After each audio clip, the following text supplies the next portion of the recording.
விறுவிறுப்பான அரசியல் நிகழ்வுகளை பற்றிய ஆய்வுகள், நியாயங்களின் நிறம் மாறாத கூர்மையான விமர்சனங்கள், தீமைகளை சுட்டெரிக்கவும் நல் அரசியலை வளர்த்தெடுக்கவும் அறிவார்ந்த விவாதங்கள், இளைய தலைமுறையிடம் விழிப்புணர்வை ஊட்டும் விரிவான வரலாற்று விளக்கங்கள், கலை, இலக்கியம், ஆன்மீகம், பண்பாடுகளை படம் பிடித்து காட்டும் கருத்தோவியங்கள் வாரந்தோறும் உங்கள் தமிழருவி தர்பாரில் அணிவகுக்கும்.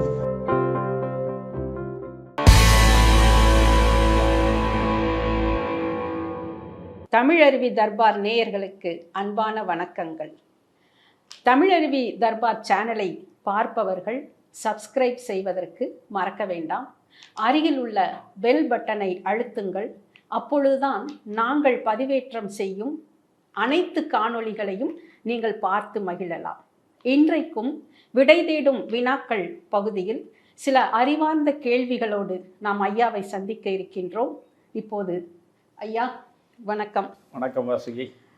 இன்றைக்கும் 2-3 கேள்விகளை நான் எடுத்துட்டு வந்திருக்கேன். அதற்கு உங்களுடைய எப்பொழுதும் போன்ற ஒரு விரிவான பதிலை நான் மட்டுமல்ல பல நேயர்களும் எதிர்பார்த்து கொண்டிருப்பார்கள் என்று நினைக்கிறேன். என்னுடைய முதல் கேள்வி, மனிதர்கள் வாழ்க்கையில அறிவை பெறுவதற்காக வேதங்கள், சாஸ்திரங்கள், உபநிடதங்கள், தத்துவங்கள் இவற்றையெல்லாம் கற்றுக்கொள்கிறார்கள். இந்த உலகத்தில் நாம் கற்றுக்கொள்வதற்கு நிறைய பாடங்கள் இருக்கின்றது. நாம் அன்றாடம் நம்முடைய வாழ்க்கையில் நாம் பெறும் அனுபவங்களே நமக்கு ஒரு பாடங்களாகத்தான் இருக்கின்றன. இப்படி இருக்கையில் ஒரு மனிதன் தன்னுடைய வாழ்க்கையில் முதல் பாடமாக எதை கற்க வேண்டும் என்று நீங்கள் நினைக்கிறீர்கள்? நீங்கள் சொன்னது போல் வேதங்கள், உபனிஷதங்கள் தொடங்கி நமக்கு அறிவை தரக்கூடியவை எவையெல்லாம் இருக்கின்றனவோ அவற்றையெல்லாம் தேடி தேடி நாம் படிக்க முயல்கிறோம். அதே போன்று வள்ளுவருடைய திருக்குறளிலே இருந்து சங்க இலக்கியங்களில் மிகச்சிறந்த இடத்தை பெற்றிருக்கும் புறநானூறிலிருந்து ஐம்பெருங்காப்பியங்களிலிருந்து வரிசையாக பார்த்தால் புராணங்கள், அதற்கு பிறகு நவீன இலக்கியம் வரையில் நாம் பலதரப்பட்ட பகுதிகளில் பார்வையை செலுத்தி நம்முடைய அறிவை விரிவு செய்வதற்கு முயன்று கொண்டே இருக்கிறோம். பொதுவாகவே அறநூல்களை எல்லாம் இன்றைக்கு பரவலாக இளைஞர்கள் அதிகமாக படிப்பதில்லை என்பதுதான் எனக்குள்ள வருத்தம். காரணம், நம்முடைய வாழ்வை எவ்வளவு ஒழுக்கம் நிறைந்ததாக அமைத்து கொள்கிறோமோ அதை வைத்துத்தான் நமக்கான வாழ்வின் சிறப்பும் அல்லது சிறப்பு இன்மையும். நீங்கள் பாரதிதாசன் ஒரு வரி அழகாக சொல்வார், ஒழுக்கமிலார் ஏதிருந்தும் இல்லார். ஒற்றை வரிதான், ஒழுக்கமிலார் ஏதிருந்தும் இல்லார். உங்களிடம் செல்வம் இருக்கலாம், உங்களுக்கு அறிவும் இருக்கலாம், உங்களுக்கு மிகப்பெரிய பதவி இருக்கலாம், நீங்கள் அதிகாரம் செலுத்தக்கூடிய அரியாசனத்தில் அமர்ந்திருக்கலாம், எவ்வளவோ உங்களிடம் இருக்கலாம். ஆனால் ஒழுக்கம் என்ற ஒன்று இல்லை என்றால் மற்றவை எவை இருந்தும் அவை இருப்பதாக கருதப்படாது. ஒழுக்கமிலார் ஏதுமிலார். புரியுதுங்களா? அப்போ அந்த ஒழுக்கத்தை தரக்கூடிய அறநூல்களை நாம் கொஞ்சமாவது படிக்க வேண்டும். அதற்காக நீங்கள் 11 கீழ்கணக்கு நூல்கள் அனைத்தையும் நீங்கள் படித்து கரைத்து குடித்து விட வேண்டும் என்று நான் சொல்லவில்லை. குறைந்தபட்சம் திருக்குறளை படிப்பதில் என்ன இருக்கிறது? திருக்குறளை விட அறம் சார்ந்த ஒரு நூல் அகிலத்திலேயே கிடையாது. எனவே திருக்குறளை நம்முடைய இளைஞர்கள் வாசிக்க வேண்டும். இப்பொழுது நாமெல்லாம் பள்ளியில் படிக்கிறோம், நாமெல்லாம் என்று உங்களை சேர்த்து சொல்வது தவறு. நானெல்லாம் பள்ளியில் படிக்கிற பொழுது எப்பொழுதுமே பள்ளி பாடத்தில் ஒரு 50 குறட்பாக்களாவது இருக்கும். நாங்கள் படிக்கும் போதும் அதே நிலைதான் இருந்தது.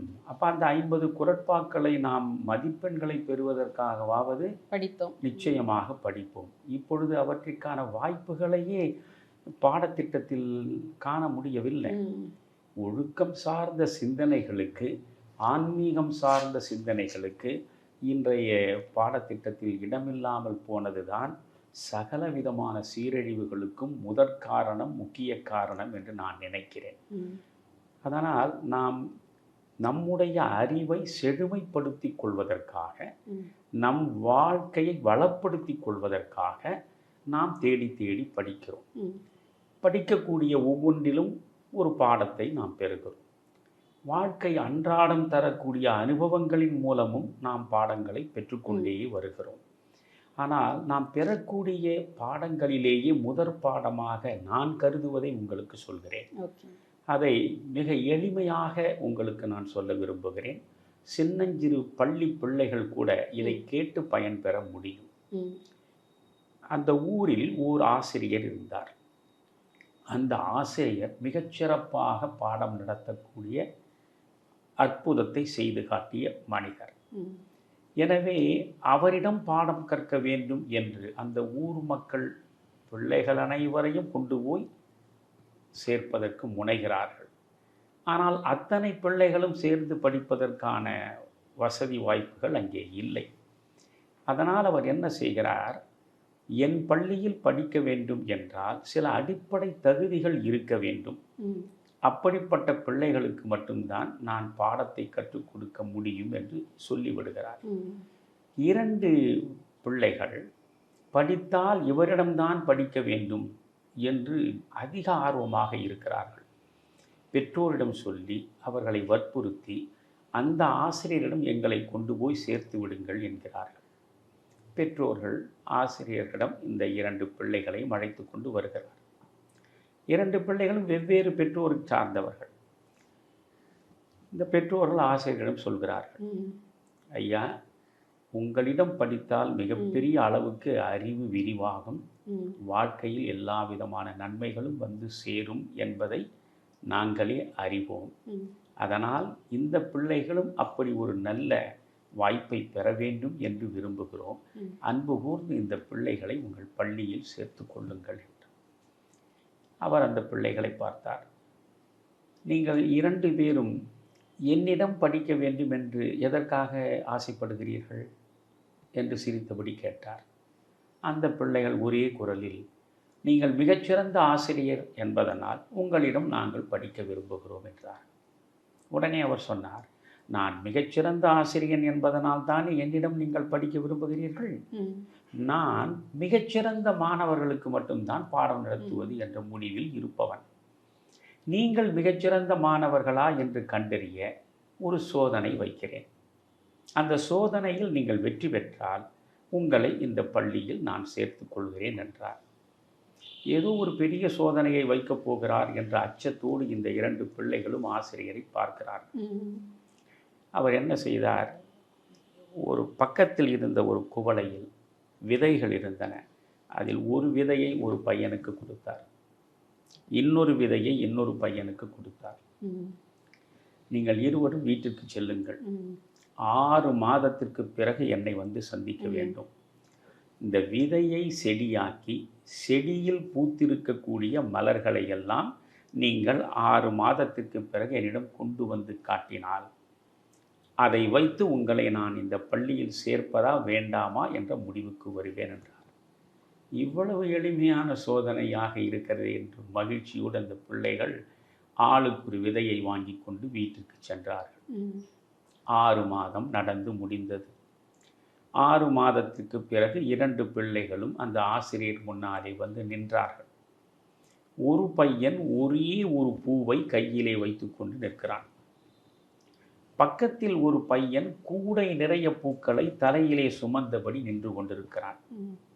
2 பேரையும் மாறி மாறி ஆசிரியர் பார்த்தார். உடனே இந்த ஒரு பூவை வைத்திருந்த மாணவன் அவனிடம் ஆசிரியர் கேட்கிறார், மகனே, நான் கொடுத்த விதையில் இந்த ஒரே ஒரு பூதான் பூத்ததா? அவன் சொல்லத் தொடங்கினான், ஐயா, நீங்கள் எனக்கு விதையை கொடுத்தீர்கள். நீங்கள் கொடுத்த பொழுதே விதையை பார்த்தேன். விதை அவ்வளவு வீரியமாக இல்லை. விதை பழுதாகத்தான் இருந்தது. ஆனால் அதை திருப்பி கொடுப்பது எப்படி என்ற அச்சத்தோடு நான் கொண்டு போனேன். இந்த பழுதுபட்ட விதையை என் வீட்டு தோட்டத்தில் நான் மணலை கிளறி அதற்குள்ளே வைத்தேன். என் வீட்டு தோட்டத்தில் இருக்கக்கூடிய மணற்பரப்பு இருக்கிறதே, அது வறண்ட இடம். செழிப்பாக இல்லை. செழிப்பான மண் அங்கே இல்லை. ஆனாலும் அதற்குள்ளே தோண்டி அந்த விதையை நான் வைத்தேன். பிறகு நான் தண்ணீரை ஊற்றி ஒவ்வொரு நாளும் பார்த்து கொண்டிருந்தேன். மெல்ல அது செடியாக வந்தது. அது செடியாக வருகிற நிலையில் பார்த்தால் அதற்கு மேலே ஒரு மரத்தினுடைய கிளைகள் முழுவதுமே சூரிய வெளிச்சத்தை தடுத்து நிழல் பரப்பி கொண்டிருந்தன. இத்தனை நிலைகளிலும் அந்த செடி செழிப்பாக வளர வாய்ப்பில்லாமல் போய்விட்டது. நானும் பொறுமையாக பார்த்தேன். பிறகு ஒரு நாள் இந்த ஒரே ஒரு பூதானையா பூத்தது, அதைத்தான் உங்களிடம் நான் கொண்டு வந்திருக்கிறேன் என்று சொன்னான். சரி தம்பி, நீ மட்டும் எப்படி இப்படி கூடை நிறைய பூக்களை வைத்திருக்கிறாய் என்று கேட்டார். ஐயா, இதைவிட இன்னும் கூடுதலாக பூக்கள் இருக்கின்றன. ஆனாலும் ஒரு கூடை அளவுக்கு கொண்டு வந்தால் போதும் என்றுதான் நான் இந்த கூடையில் பூக்களை கொண்டு வந்தேன் என்று சொல்லி அவன் அந்த பூக்களை கொண்டு போய் அந்த ஆசிரியருடைய பாதங்களில் அப்படியே அஞ்சலியாக செலுத்துகிறான். பூக்களை அவர் பாதங்களில் தூவுகிறான். தூவிவிட்டு மிகுந்த பணிவோடு நிற்கிறான். இப்பொழுது ஆசிரியர் அவனிடம் கேட்கிறார், தம்பி, உனக்கு மட்டும் எப்படி இவ்வளவு பூக்கள் பூத்தன? அவன் சொன்னான், ஐயா, எப்படியாவது உங்களிடம் நான் மாணவனாக சேர்ந்து விட வேண்டும். அதுதான் என்னுடைய ஒரே தவம். நான் உங்களிடம் மாணவனாக சேர வேண்டும் என்றால் நிறைய பூக்களை உங்களிடம் கொண்டு வர வேண்டும் என்பது எனக்கு புரிந்தது. அதனால் விதையை நீங்கள் கொடுத்தீர்கள். இந்த விதையின் மூலமாகத்தான் நான் செடியாக்கி மலர்களை கொண்டு வர முடியும். அதனால் முதலில் விதையை நீங்கள் கொடுத்த அந்த தருணத்திலிருந்தே நான் அந்த விதையை நேசிக்க தொடங்கிவிட்டேன். விதையை என் நெஞ்சம் முழுவதும் நிறைந்த அன்போடு நேசிக்க தொடங்கினேன். நேசத்தோடு கொண்டு போய் அந்த விதையை மண்ணில் நான் கிளர்ந்து உள்ளே வைத்தேன். வைக்கிற பொழுதே நான் ஆசிரியரிடம் மாணவனாக போக வேண்டும். நான் மாணவனாக போக வேண்டும் என்றால் நிறைய மலர்கள் பூக்க வேண்டும். நிறைய மலர்கள் பூக்க வேண்டும் என்றால் செடி நன்றாக வளர வேண்டும். இந்த செடி நன்றாக வளர வேண்டும் என்றால் நிலம் அதற்கு ஒத்துழைக்க வேண்டும். அதனால் அந்த விதையை ஊன்றிய அடுத்த கணமே மூடிய மணலை என் நெஞ்சுக்குள் வைத்து வாழ்த்தினேன். நிலமே நீ வாழ்க, நீ வாழ்ந்தால்தான் உன் அடியில் இருக்கின்ற இதை மேலிருந்து வெளியே வந்து செடியாக மாற முடியும். அதனால் நீ வாழ்க, நிலமே நீ வாழ்க என்று நான் ஒவ்வொரு நாளும் அதை வாழ்த்தி கொண்டே இருந்தேன். பிறகு செடியாக வந்தது. செடி வந்த பிறகு பூ பூக்கத் தொடங்கியது. இந்த பூக்களை கொண்டு போய் கொடுத்துத்தானே நான் மாணவனாக அந்த வாய்ப்பை பெற முடியும். அதனால் அந்த பூக்களை நான் வருடி வருடி கொடுத்து ஒவ்வொரு பூவுக்கும் நான் நன்றி சொல்லத் தொடங்கினேன். இப்படி நான் நன்றி சொல்லி சொல்லி சொல்லி அந்த பூக்கள் அதிலே மகிழ்ந்து ஏராளமாக பூத்து விட்டன. அப்படி பூத்ததில் ஒரு பகுதியைத்தான் உங்களிடம் நான் கொண்டு வந்தேன் ஐயா என்று சொல்லிவிட்டு அவன் பணிவாக கைகட்டி நின்றான். இப்பொழுது ஆசிரியர் இருவரையும் பார்த்தார். இந்த ஒரு பூவோடு நின்றானே அவனை பார்த்து, தம்பி, உனக்கு இந்த பள்ளியில் இடமில்லை. ஏனென்றால் அடுத்தவர் மீது பழியை போட்டுவிட்டு தான் தப்ப நினைக்கும் மனோபாவம் உள்ளவன் எந்த நிலையிலும் அறிவை பெற மாட்டான். உனக்கு நான் பாடம் நடத்தி உன் அறிவை பெருக்குவது என்பது பாலைவனத்தில் பயிரிடுவது போன்றதுதான். நீ என்ன சொன்னாய் என்னிடம்? எடுத்த உடனே விதையை குறை சொன்னாய், பிறகு நிலத்தை குறை சொன்னாய், அதற்கு பிறகு மேலே மரக்கிளைகள் சூரிய வெளிச்சத்தை மறைத்து நிழல் பரப்பியதனால் இந்த செடி சரியாக வளர முடியவில்லை, பூக்கள் பூக்க முடியவில்லை என்றாய். ஆக உன்னுடைய தவறுகளுக்கெல்லாம் நீ மற்றவற்றின் மீது தவறுகளை சுமத்தி தப்ப முயன்றாயே. இந்த முயற்சியும் இந்த மனோபாவமும் மிக மோசமானது. இந்த மனப்பண்பு உள்ளவனுக்கு எந்த அறம் சார்ந்த விழுமியங்களும் சென்று சேர வாய்ப்பு இல்லை. அதனால் என்னுடைய பள்ளியில் அறிவையும் ஒழுக்கத்தையும் சேர்த்து வழங்குவதைத்தான் நான் ஒரு வேள்வியாக நடத்தி கொண்டிருக்கிறேன். நீ என்னிடம் வந்து கற்க வாய்ப்பில்லை, சென்று வா என்றார். இந்த பக்கம் நிற்கக்கூடியவன் நம்மை நிச்சயமாக சேர்த்துக் கொள்வார் என்று மகிழ்ச்சியோடு அவரை பார்க்கிறான் மலர்ந்த முகத்தோடு. அவனை பார்த்து சொன்னார், மகனே, நீயும் இந்த பள்ளியில் சேர வேண்டிய அவசியமில்லை, நீயும் வீட்டிற்கு போகலாம் என்றார். அவனுக்கு புரியவில்லை. அவன் கண்கள் கலங்கிவிட்டன, கண்ணீர் பெருக்கெடுத்தது. ஐயா, நான் என்ன குற்றம் செய்தேன்? நீங்கள் சொன்னபடி இந்த விதையை கொண்டு போய் இவ்வளவு பூக்களை கொண்டு வந்திருக்கிறேனே. மகனே, நீ சொன்ன முழுவதையும் நான் திரும்ப யோசித்து பார்க்கிறேன். முதலில் நீ என்ன செய்தாய்? நேசித்தாய், அந்த விதையை நேசித்தாய். ஆக ஒன்றை நேசிக்கிற நெஞ்சம் உனக்குள்ளே இருக்கிறது. நேசம் எப்பொழுது வரும்? அன்பு இருந்தால்தான். எனவே அன்பு நிறைந்த இதயம் உனக்கு இருக்கிறது. அதனால் நீ எந்த ஒன்றையும் நேசிக்கக்கூடிய மனோநிலையை பெற்றிருக்கிறாயே, அது அற்புதம். விதையை நேசித்த பிறகு அந்த நிலத்தை நீ வாழ்த்தினாய். எப்பொழுதுமே மற்றவர்களை வாழ்த்துகிற உள்ளம் நமக்கு இருக்க வேண்டும், பரந்த மனப்பான்மை. ஆமாம். எப்பொழுதும் அடுத்தவரை குறை கூறுவது, அடுத்தவர் மீது அவதூறு பரப்புவது, அடுத்தவரை பழி தூற்றுவது என்று இருப்பவனால் யாரையுமே வாழ்த்த முடியாது. அன்பு சார்ந்து அனைவரிடமும் நேசம் கொள்ளக்கூடிய நெஞ்சம் உனக்கு இருக்கிறது. அதனால் நீ விதையை நேசிப்பதன் மூலமாக நான் அறிந்து கொண்டேன். இப்பொழுது நீ வாழ்த்துகிறாய். எல்லா உயிர்களையும் வாழ்த்தி வணங்குவதுதான் மிக உயர்ந்த பேரறிவு. அப்படி வாழ்த்துகிற உள்ளம் உனக்கு இருக்கிறது. பிறகு நன்றி செலுத்தியதாக சொன்னாயே, அதுதான் முக்கியம். எனவே நீ நன்றி பாராட்டுகிறாய். ஒவ்வொருவரும் நமக்கு செய்யக்கூடிய சின்னஞ்சிறு உதவியாக இருந்தாலும் அந்த உதவிக்கெல்லாம் நன்றி பாராட்டுகிற உள்ளம் நமக்கு வந்துவிட்டால் எவரிடத்தும் நமக்கு பகை இருக்காது, எந்த இடத்திலும் பூசல் இருக்காது, பிணக்கு இருக்காது. ஆக ஒரு மனிதன் அடிப்படையில் அறிந்து கொள்ள வேண்டிய முதற் பாடம் அனைவர் மீதும் நேசம் கொள்வது, எல்லா மக்களையும் வாழ்த்துவது, எல்லாரிடத்தும் நன்றி பாராட்டுவது. இந்த மூன்று தான் நீ எத்தனை புராணங்களையும் இதிகாசங்களையும் வேதங்களையும் உபனிஷதங்களையும் அறநூல்களையும் படித்தாலும் பெறுவதற்கான வழி. இந்த மூன்றை நீ இப்பொழுதே பெற்றுவிட்டாய். இனி நீ இந்த புத்தகங்களை படித்து பெறுவதற்கான அறிவு என்று ஒன்றுமில்லை, நீ போய் வா என்றார். எனவே ஒவ்வொரு மனிதனும் கற்க வேண்டிய முதற் பாடம் இந்த உலகத்தில் உள்ள அத்தனை உயிர்களின் மீதும் நேசம் கொள்ளுகிற நெஞ்சத்தை பெற வேண்டும். நம்மை சூழ்ந்து இருக்கக்கூடிய அத்தனை மக்களையும் பொறாமைக்கு இடமில்லாமல் வாழ்த்தி வாழ்த்தி வாழ்த்தி வணங்குகிற அந்த பண்பை அடைய வேண்டும். அதே போன்று எனக்கு யாரெல்லாம் இம்மியளவு உதவி செய்திருந்தாலும் அதை நெஞ்சில் நிறுத்தி நன்றி பாராட்டுகிற பண்பு எனக்கு வேண்டும்.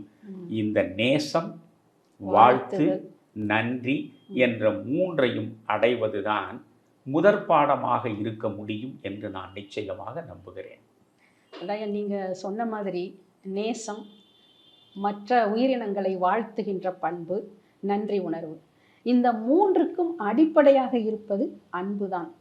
ஏனென்றால் அந்த பாரதி கூட அன்பிற் தவம் இல்லை என்றுதான் பாடுகிறார். நேசம் வரணும்னா அன்பு இல்லாத நெஞ்சில் நேசம் வராது. பிறரை வாழ்த்த வேண்டும் என்றாலும் அந்த அன்பு இருக்க வேண்டும். ஏனென்றால் அன்பு உள்ள இடத்தில் பொறாமைப்படுவதற்கு வாய்ப்பே இல்லை. அன்பு இல்லாதவர்கள் மற்றவர்களை வாழ்த்துவதற்கு வார்த்தைகளைத்தான் தேடிக்கொண்டிருப்பார்கள். அவர்களுக்கு மனம் வராது வாழ்த்துவதற்கு. அதுக்கு அடுத்து நீங்கள் என்ன சொன்னீங்க? நன்றி உணர்வை பற்றி சொன்னீங்க. இந்த நன்றி உணர்வு என்பது நம்ம gratitude is the mother of all virtues என்று ரோம பேரரசின் மிகச்சிறந்த சிந்தனையாளர் சிசரோ கூறியிருக்கிறார். கிட்டத்தட்ட அந்த காலகட்டத்தில் தான் நம் வள்ளுவனும் வாழ்ந்ததாக நாம் அறிகின்றோம்.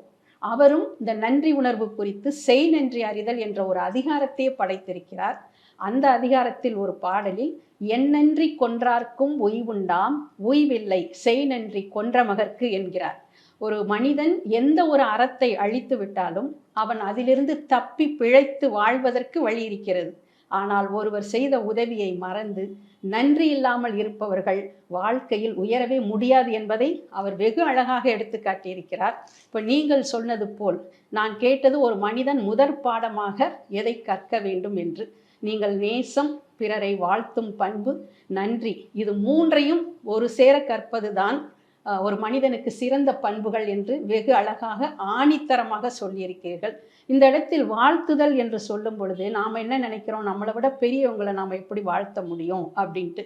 பெரியவங்க தான் சின்னவங்களை வாழ்த்தணுங்கிற ஒரு அபிப்பிராயம் நம்மிடையே இருக்கிறது. என்னை பொறுத்தவரை ஒரு மனிதன் இன்னொரு மனிதனை பார்த்து வணங்குவதும் வாழ்த்துவதும் அந்த மனிதனுக்குள் உறைந்திருக்கின்ற இறைவனைத்தான் சென்றடையும் என்று நாம் நினைத்தாலே எல்லோரையும் நாம் வாழ்த்துவதற்கு தயாராகி விடுவோம், இல்லையா? அற்புதமான விளக்கம். இந்து மதத்தினுடைய சாஸ்திரங்கள், வேதங்கள், உபநிடதங்கள் இவற்றை ஒரு குறிப்பிட்ட வகுப்பினர் மட்டும்தான் கற்றுக்கொள்ள முடியும். சூத்திரர்கள் இதனை கற்றுக்கொள்ள தடை விதிக்கப்பட்டிருக்கிறது என்கிறார்களே, உண்மையிலேயே இதற்கு ஏதேனும் இப்படி தடைகள் இருக்கின்றதா? அல்லது இந்த சாத்திரங்களையும் உபநிடதங்களையும் வேதங்களையும் கற்றுக்கொள்வதற்கு அடிப்படையான தகுதிகள் ஏதேனும் வேணுமா? இதில் எது உண்மை என்பதை அறிந்து கொள்ளாமல் இருப்பதனால் எனக்கு இதை பற்றி கொஞ்சம் விளக்க முடியுமா நீங்கள்? இல்லை, சாத்திரங்களை படிப்பதிலும் வேதங்களை படிப்பதிலும் உபனிஷதங்களை படிப்பதிலும் ஆன்மதாகம் என்ற ஒன்றுதான் அடிப்படை தகுதியே தவிர வேறு எந்த அடிப்படை தகுதியும் அவசியமில்லை என்பதுதான் அவற்றின் மூலமாக நான் அறிந்து வைத்திருக்கின்ற செய்தி. ஆனால் ஒன்று நீங்கள் பார்க்க வேண்டும், நான் பல நேரங்களில் பல நேர்காணல்களில் தெளிவாக ஒன்றை விளக்கி இருக்கிறேன். ஸ்மிருதி என்பது வேறு, ஸ்ருதி என்பது வேறு. ஸ்ருதி என்பது தான் நிலையானது, ஸ்மிருதி என்பது மாறிக்கொண்டே வரக்கூடியது. அந்த ஸ்ருதி என்பது வேதங்களும் உபனிஷதங்களும் தான். நான் ஒரு இந்து என்று என்னை நினைப்பதும், ஒரு சனாதனியாக என்னை நான் மனதுக்குள் நினைப்பதும் இந்த வேதங்களையும் உபனிஷதங்களையும் மட்டும் வைத்துதான். இந்த சாஸ்திரங்களின் பக்கம் நான் என் கவனத்தை திருப்ப தயாராக இல்லை. ஏனென்றால் வேதங்களிலும் உபனிஷதங்களிலும் மட்டும்தான் நீங்கள் வேதங்களை பார்க்க முடியாது. ஒருமை உணர்வை மட்டும்தான் நீங்கள் வேதங்கள் உணர்த்துகின்றன. குறிப்பாக உபனிஷதங்கள் முழுக்க முழுக்க சொல்வதே இறைவனும் நீயும் ஒன்று என்று தானே. அகம் பிரம்மாஸ்மி என்றால் என்ன? நீதான் பிரம்மம், பிரஜான பிரம்மா. பிரஜான பிரம்மம் என்றால் என்ன? உன்னுடைய பேர் உணர்வு, அதுதான் உனக்குள் இயங்குகிற பிரம்மம். தத்துவமசி என்றால் என்ன? நீயே அதுவாகிறாய், எதுவாகிறாய், கடவுளாகிறாய். எனவே கடவுள் வேறு நீ வேறு என்று இல்லாமல் ஒருமை நிலையில் பார்க்கக்கூடியது உபனிஷதங்கள். அந்த உபனிஷதங்களை நான் ஏற்றுக்கொள்கிறேன், வேதங்களை நான் ஏற்றுக்கொள்கிறேன். இந்த சாத்திரங்கள் என்று நீங்கள் பேசுகிறீர்கள் அல்லவா, அதில் தடை இருக்கிறதா என்று கேட்கிறீர்கள். நிச்சயமாக அந்த சாத்திரங்களில் இது போன்ற தடைகள் இருக்கின்றன. சாத்திரங்களை பிராமணர்கள் தான் கொஞ்சம் குறுக்கிடுறதுக்கு நீங்க மன்னிக்கணும். ஆதிசங்கரரே பிராமணர் குலத்தில் பிறந்தவர்களுக்கு மட்டும்தான் வேதங்கள் ஓதுகின்ற தகுதி இருக்கிறது என்று சொன்னதாகவும் அதை விவேகானந்தர் மறுத்ததாகவும் நான் படித்திருக்கிறேன். இதை பற்றி நீங்கள் கொஞ்சம் விளக்க முடியுமா? அந்த கருத்தை பற்றி நீங்கள் என்ன நினைக்கிறீர்கள்? ரொம்ப சிந்தனைக்குரிய கேள்வியை தான் நீங்கள் கேட்கிறீர்கள். ஆனால் ஆதிசங்கரர் 8ஆம் நூற்றாண்டில் வாழ்ந்தவர். 1200 ஆண்டுகளுக்கு முன்னாலே வாழ்ந்த ஆதிசங்கரருடைய படைப்புகளை வைத்து கொண்டுதான் நாம் பேச முடியுமே தவிர அவரை பற்றி கற்பனையாக எழுப்பப்பட்ட பல்வேறு கதைகளை வைத்துக்கொண்டு நாம் ஒரு முடிவுக்கு வர முடியாது. இப்பொழுது ஆதிசங்கரரை பொறுத்தவரை நீங்கள் பார்த்தால் ஜாதி, குல, நீதி, கோத்திர, தூரகம் என்று அவரே சொல்கிறார். ஜாதி, குல, கோத்திர, நீதி, தூரகம். எனக்கு ஜாதியும் கிடையாது, எனக்கு குலமும் கிடையாது, எனக்கு கோத்திரமும் கிடையாது. புரியுதுங்களா? ஏனென்றால் ஏகத்துவத்தை பேசியவர், அத்வைதத்தை பேசியவர். ஒவ்வொரு மனிதனுக்குள்ளும் ஆன்மா இருக்கிறது. அந்த ஆன்மாதான் பிரம்மம். எனவே எந்த மனிதனாயினும் அவன் இறைவன்தான் என்ற நிலைப்பாட்டில் வந்துவிட்ட பிறகு அவனுக்கு ஜாதி கிடையாது, அவனுக்கு குறிப்பிட்ட மதம் என்ற ஒன்றும் கிடையாது, அவனுக்கு மாறுபட்ட நீதியும் கிடையாது, அவனுக்கான குலம் என்ற ஒன்றும் கிடையாது. அதனால்தான் அவர் சொல்கிறார், ஜாதி குல நீதி கோத்திர தூரகம் என்று அவரே சொல்கிறார். ஆனால் இப்படி விவேகானந்தர் சொல்கிறார் என்றால், விவேகானந்தர் ஒன்றை அறியாமல் சொல்லிவிடக்கூடிய மனிதர் அல்ல.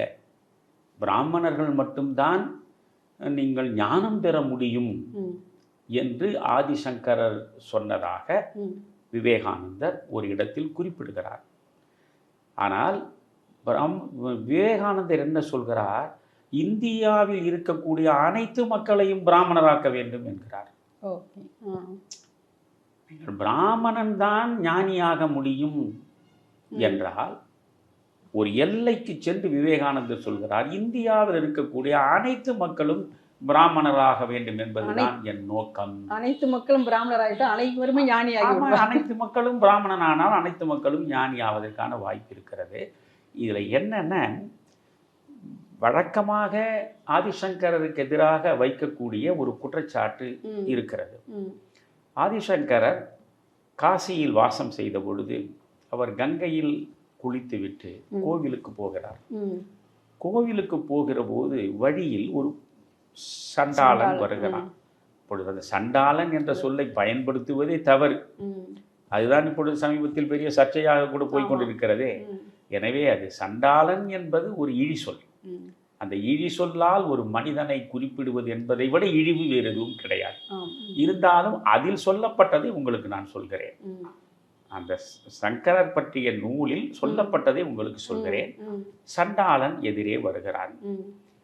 முன்னே செல்லக்கூடிய சீடர்கள், அதை நான் ஆதிசங்கருடைய வாழ்க்கை வரலாற்றை பற்றி பல்வேறு மனிதர்கள் எழுதிய புத்தகங்களை படித்திருக்கிறேன். அதில் ஒரு தெளிவு எனக்கு வர வேண்டும் என்பதற்காக ஒரு மிகச்சிறந்த ஆங்கில நூல் ஒன்றில் மிக அழகாக அவர் குறிப்பிடுகிறார். இந்த இடத்தில் ஆதிசங்கரர் சண்டாளனே அப்பாலே போ என்று சொல்லவில்லை. ஆதிசங்கரர் போகிற போது அவருக்கு முன்னாலே செல்லுகிற சீடர்கள் சொல்வதாக சண்டாளனே அப்பாலே போ என்று அவர்கள் சொன்னார்கள். அப்படி அவர்கள் சொன்ன நிலையிலேதான் ஆதிசங்கரர் சொல்கிறார், அப்படி சண்டாளனை அப்பாலே போ என்று சொல்ல வேண்டிய அவசியமே கிடையாது என்பதற்காக அவர் மனிஷா பஞ்சகம் என்று 5 ஸ்லோகங்களை கொண்ட ஒரு படைப்பை உருவாக்குகிறார். மனிஷா பஞ்சகம். மனிஷா என்றால் ஃபர்ம் கன்விக்ஷன், உறுதியான நம்பிக்கை. என்னுடைய உறுதியான நம்பிக்கை எது என்பதை அவர் 5 பாடல்களில் வெளிப்படுத்துகிறார், 5 ஸ்லோகங்களில். எது என்னுடைய உறுதியான நம்பிக்கை தெரியுமா? பிரம்மத்தை முற்றாக உணரக்கூடிய பேராற்றலை பெற்றுவிட்டவன் சண்டாளனானாலும் சரி பிராமணனானாலும் சரி அவன்தான் குரு. இது ஆதிசங்கருடைய மனிஷா பஞ்சகம். மனிஷா பஞ்சகத்தில் சொல்கிறார். ஏனென்றால் இந்த சம்பவத்திற்கு பிறகுதான் இதை அவர் எழுதுகிறார். ஏனென்றால் இதில் இவர்கள் சொல்லுவார்கள், எதிரே வந்தவன் புலையன், புலையனை அப்பாலே போ என்று சொன்ன பொழுது புலையன் சொல்கிறான். இன்னும் கொஞ்சம் கற்பனையை கூட்டியும் சொல்வார்கள், அங்கே புலையனாக வந்தது ஈஸ்வரனே தான், அவன்தான் வந்து இவரை பரிசோதித்தார் என்பது போல சொல்லுவார்கள். அந்த புலையன் கேட்கிற கேள்வி அற்புதமானது.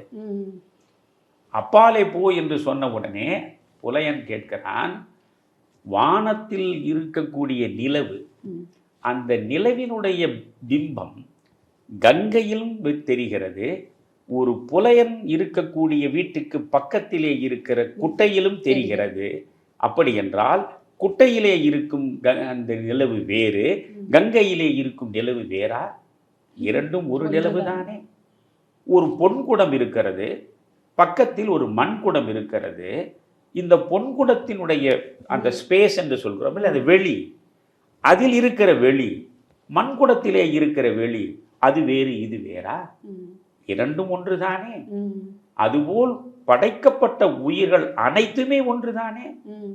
இதில் எது உயர்வு எது தாழ்வு என்று அந்த புலையன் கேள்வி கேட்டதாக, சண்டாளனே நீதான் எனக்கு குரு என்று சங்கரர் அவரிடம் சரணடைந்ததாக ஒரு சம்பவம் சொல்லப்படுகிறது. நீங்கள் அந்த சம்பவம் உண்மையா பொய்யா என்பதற்கு வரலாற்று சான்று கிடையாது. ஆனால் சங்கரருடைய படைப்புகளை வைத்துக்கொண்டு நாம் பார்க்கிற பொழுது அவர் மனிஷா பஞ்சகம் என்று 5 ஸ்லோகங்களை எழுதுகிறார். அந்த 5 ஸ்லோகங்களில் மிக தெளிவாக சொல்கிறார். ஏனென்றால் எல்லா பிரம்மம் ஒன்றுதான் உள்ளது, மற்ற அனைத்தும் மாயை, அனைத்துமே பிரம்மத்தில் ஒடுங்கக்கூடியவைதான் என்று பேசக்கூடிய சங்கரர் ஜாதியை வைத்துக்கொண்டு, குலத்தை வைத்துக்கொண்டு உயர்வு தாழ்வு கற்பிப்பவராக இருந்தால் அவர் சொன்ன அத்வைதத்திற்கு அவரே பொருள் அறியவில்லை என்றுதானே புலப்படும். அதனால் அவர் மனிஷா பஞ்சகத்தை மிக மிக தெளிவாக எழுதுகிறார். பிரம்மத்தின் ரகசியத்தை உணர்ந்தவன், அறிந்தவன் எவனாக இருந்தாலும் சரி, அவன் சண்டாளனே ஆனாலும் அவன் பிராமணனே ஆனாலும் அவன்தான் எனக்கு குரு என்று பேசுகிற பொழுது அங்கே சங்கருடைய மனிஷா பஞ்சகத்தை மட்டும்தான் நாம் வைத்துக்கொண்டு பார்க்க வேண்டும். பஞ்சகம் என்றால் 5 ஸ்லோகங்கள். மனிஷா என்பதே அந்த கன்விக்ஷன், ஃபர்ம் கன்விக்ஷன். அது ஃபர்ம் கன்விக்ஷன் தான் மனிஷா. உறுதியான நம்பிக்கை, என் உறுதியான நம்பிக்கை இதுதான் என்கிறார். எனவே இதை வைத்துக்கொண்டு நாம் ஆதிசங்கரரை பார்க்கிற போது நீங்கள் நிச்சயமாக பிராமணர்கள் மட்டும்தான் ஞானியாக முடியும் என்று அவர் சொன்னதாக நாம் பொருள் கொள்ள முடியாது. ஆனால் சாத்திரங்கள் நீங்கள் ஒரு பஞ்சமனோ சூத்திரனோ படிக்கக்கூடாது, கேட்கக்கூடாது என்று சொல்லக்கூடியவையெல்லாம் இருக்கின்றன. நீங்கள் பாரதியை நீங்கள் இதில் தெளிவாக பார்க்க வேண்டும். நான் இப்பொழுதுமே பாரதியிடமிருந்து தான் என் பாடத்தை நான் பெற்றுக்கொள்வேன். நீங்கள் சாத்திரத்திற்கு அவன் எதிரி. அவன் சொல்கிறான், சாத்திரம் கண்டாய் சாதியின் உயிர்த்தலம் என்கிறார். சாதி எங்கே உயிர் வாழ்கிறது? சாத்திரத்தில் வாழ்கிறது. சாத்திரம் கண்டாய் சாதியின் உயிர்த்தலம், சாத்திரம் இன்றேல் சாதியும் இல்லை. இந்த சாத்திரங்கள் மொத்தத்தையும் தூக்கி போட்டீங்கன்னா அது சொல்லக்கூடிய சாதியையும் தூக்கி போட்டதாக அர்த்தம். அப்போ அந்த சாத்திரங்களை அவன் மதிக்கவில்லை. ஏனென்றால் அந்த சாத்திரங்கள் பேதத்தை தருகின்றன. பேதப்படுத்துவது எதுவோ வாசுகி, அதை நாம் எரிக்க வேண்டும், அதை நாம் தவிர்க்க வேண்டும், அதை நாம் புறம் தள்ள வேண்டும். எந்த வடிவத்தில் இது இருந்தாலும் சரி, பேதப்படுத்துவது, மனிதனுக்கு இடையே பேதத்தை கற்பிப்பது, உயர்வு தாழ்வை கற்பிப்பது எதுவாயினும் அதை நாம் நிச்சயமாக புறம் தள்ள வேண்டும். அதனால் இவன் சொல்றான், சாத்திரம் கண்டாய் சாதியின் உயிர்த்தலம், சாத்திரமின்றேல் சாதியும் இல்லைன்னு சாத்திரங்களை சாடுறான். ஆனால் வேதத்தை பற்றி அவன் பேசும்போது வியன் உலக அனைத்தையும் அமுதென நுகரும் வேத வாழ்வினை கைப்பிடித்தேன் என்கிறான். வியன் உலக அனைத்தையும் அமுதென நுகரும் வேத வாழ்வினை கைப்பிடித்தேன். வேத வாழ்க்கையை நான் கைப்பிடித்திருக்கேன். வேத வாழ்க்கை எனக்கு எதை தருகிறது? வியன் உலகம் அனைத்தையும் அமுதமாக என்னை அருந்த செய்கிறது. அப்போ அமுதமாக எனக்கு அது வாய்த்திருக்கிறது என்று வேதத்தை பாராட்டுகிறான். அதனால தான் நீங்கள் அவன் ஆத்திசூடியில கூட நீங்கள் பார்த்தீங்கன்னா இது போன்ற சாத்திரங்கள் பேதப்படுத்துகிற நிலையை அவன் ஏற்றுக்கொள்ளவில்லை. வேதங்களிலேயே அப்படி எங்காவது இருந்தாலும் அதை அவன் ஏற்றுக்கொள்ளவில்லை. அதனால தான் ஆத்திசூடியில் வேதம் புதுமை செய் என்றான். வேதம் புதுமை செய், இந்த காலத்திற்கு ஏற்றாற்போல், இந்த சமூக சூழலுக்கு ஏற்றாற்போல் நீ புதுமை செய். இன்றைய சமூக சூழலுக்கு எது முக்கியமானது? ஈக்குவாலிட்டி அண்ட் ஃப்ரெட்டர்னிட்டி தானே. சமத்துவமும் சகோதரத்துவம் தான் நமக்கு வேண்டியது. இதற்கு ஏற்றாற்போல் வேதத்தையே புதுமை செய் என்று அவன் பேசுகிறான். அதனால நீங்கள் வேதங்கள் இது போன்ற தடையை விதிக்கவில்லை. உபனிஷதங்கள் இது போன்ற தடையை விதிக்கவில்லை. அதனால் தான் வேதங்களையும் உபனிஷதங்களையும் கொண்டாடி பேசுகிறார் விவேகானந்தர். இந்த சாத்திரங்கள் இது போன்ற பேதங்களை உருவாக்குவதனாலே தான் இந்த சாத்திரங்களை அவர் புறம் தள்ளுகிறார். புறம் தள்ளுவது மட்டுமல்ல, நீ பிராமணன் தான் உயர்ந்தவன் என்று சொல்கிறாயா? எதை வைத்து நீ பிராமணன் உயர்ந்தவன் என்கிறாய்? அவனுடைய ஒழுகலாறுகளை, அவனுடைய பழக்க வழக்கங்களை, அவனுடைய அறிவு மேம்பாட்டை வைத்துக்கொண்டு உயர்ந்தவன் என்கிறாயா? இந்தியாவில் இருக்கக்கூடிய அனைத்து மக்களுமே அந்த உயர்வை பெற வேண்டும் என்பதுதான் என் ஆசை. நீ பஞ்சமன் என்றும் பள்ளன் என்றும் பறையன் என்றும் பிரித்து பேசுகிறாயே. ஒரு பஞ்சமனும் பள்ளனும் பறையனும் விழுமியங்களோடு மிக உயர்ந்த வாழ்வை வாழுகிற நிலையில் அனைவருமே பிராமணர்களாகி விடுவார்கள். எனவே இந்த தேசம் முழுவதையும் பிராமணமயமாக மாற்ற வேண்டும் என்று விவேகானந்தர் பேசுகிறார். அதை அப்படியே பாரதி வழிமொழிகிறார். இதனுடைய நோக்கம் பிராமணன் உயர்ந்தவன், நாமெல்லாம் தாழ்ந்தவர்கள், நாம் பிராமணனாக போய் நிற்க வேண்டும் என்பதல்ல. நீ எதை மையமாக வைத்து பிராமணனை உயர்வு என்று சொல்கிறாய்? அறிவையும் ஒழுக்கத்தையும் வைத்து தானே. அந்த அறிவையும் ஒழுக்கத்தையும் எவன் பெற்றாலும் அவன் பிராமணன் தானே. அப்படி இந்தியாவிலே இருக்கக்கூடிய மக்கள் அனைவரும் அறிவில் சிறந்தவர்களாகவும் ஒழுக்கம் நிறைந்தவர்களாகவும் இருக்க வேண்டும் என்கிற எண்ணத்தின் வெளிப்பாடுதான் விவேகானந்தர் சொல்வதும் பாரதியார் சொல்வது. ரொம்ப அற்புதமாக சொல்லியிருக்கீங்க ஐயா. ஆக்சுவலாக கற்றல் என்பதே அறிவை அடைவதற்கு தான். அறிவை ஏன் அடையணும்னு ஆசைப்படுறோம்? ஞானத்தை பெறுவதற்கு. அப்போ இந்த உலகத்தில் உள்ள எல்லா மனிதர்களுக்கும் விருப்பம் அந்த நிலையை அடைவது தானே. அப்போ ஒரு சிலருக்கு மட்டும்தான் அது வகுக்கப்பட்டுள்ளது. அது ஏன் அப்படிங்கிற கேள்வியும் அந்த ஐயப்பாடும் எனக்குள் இருந்தது. இன்று அதற்கு மிக தெளிவான ஒரு பதிலை கொடுத்துட்டீங்க. அதுபோன்று பேதப்படுத்துகின்ற சாத்திர குப்பைகளை தூக்கி எறிய வேண்டும். அது விவேகானந்தருக்கும் உடன்பாடு, பாரதிக்கும் உடன்பாடு. ரொம்ப நன்றி ஐயா. அருமையான விளக்கங்களை கொடுத்திருக்கீங்க. மிக்க நன்றி. ரொம்ப மகிழ்ச்சி வாசகி. நல்ல கேள்விகளை இதே போன்று தொடர்ந்து நீங்கள் கேளுங்கள்.